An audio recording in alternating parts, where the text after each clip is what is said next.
পছন্দের মেয়েকে তাবিজ করে বিয়ে করা যায় হবে কিনা?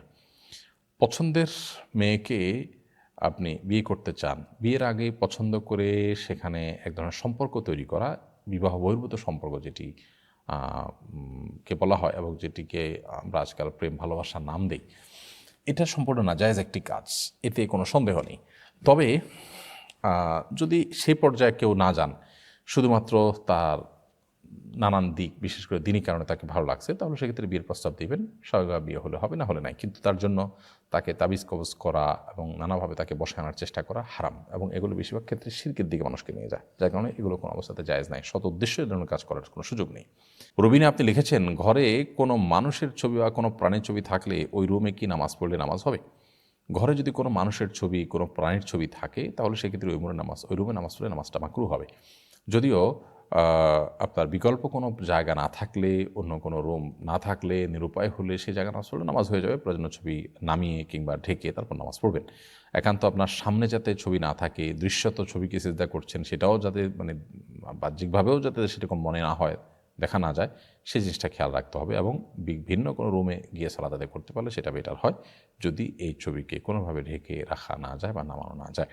সোমাইয়া মজুমদার লিখেছেন, জন্মদাগ দূর করার জন্য কোনো মলম বা ক্রিম ব্যবহার করা যায় কিনা? শরীরে কোনো দাগ জন্মগতভাবে থাকলে সেটি দূর করার জন্য কোনো ট্রিটমেন্ট করা, কোনো ক্রিম ইত্যাদি ব্যবহার করা, এটা মৌলিকভাবে শরীরের দৃষ্টিকোণ থেকে নাজায়েজ কোনো কিছু নয়। তবে দেখতে হবে যে সেটা দূর করতে এমন কোনো প্রক্রিয়া বা এমন কোনো পন্থা অবলম্বন করা হচ্ছে না যেটি অবলম্বন করতে গেলে কোনো প্রকার অসুবিধা তৈরি হতে পারে, তার বড় কোনো সাইড এফেক্ট থাকতে পারে, আপনার ত্বকে কোনো সমস্যা হতে পারে, এরকম যদি না হয়।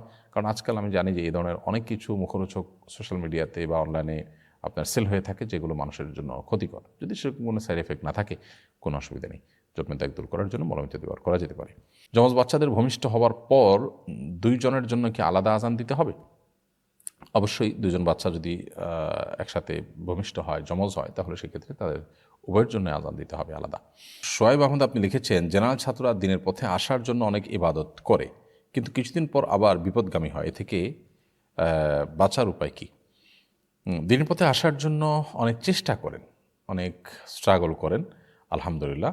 কিছু লোক আছেন যারা বিপদগামী হয়ে যান, মাঝপথে ছিটকে পড়েন বা তারা সঠিক ট্র্যাকে থাকতে পারেন না। এর অন্যতম প্রধান কারণ হলো যে তারা সঠিক কোনো সার্কেল পান না, ভালো কোনো পরিবেশ পান না। দিনের উপর টিকে থাকার জন্য পরিবেশটা, সার্কেলটা অনেক গুরুত্বপূর্ণ একটা বিষয়। আপনি যখন ভালো সার্কেল পাবেন, ভালো সোসাইটি পাবেন, তখন দিনের উপরে টিকে থাকাটা আপনার জন্য অনেক সহজ হবে। বিধায় এই বিষয়টি আমাদেরকে লক্ষ্য রাখতে হবে, যেন দিনী পরিবেশের মধ্যে নিজের ইমানটাকে আমি বাঁচাতে পারি। কঠিন একটা বিষয় এই যুগে ওইরকম সার্কেল এবং পরিবেশ পাওয়া, কিন্তু এরপর আমাকে খুঁজে খুঁজে বের করে আমার ইমান আমল হেফাজত হয়, সেরকম বন্ধুবান্ধব, সেরকম সোসাইটি আমাকে গ্রহণ করার চেষ্টা করতে হবে।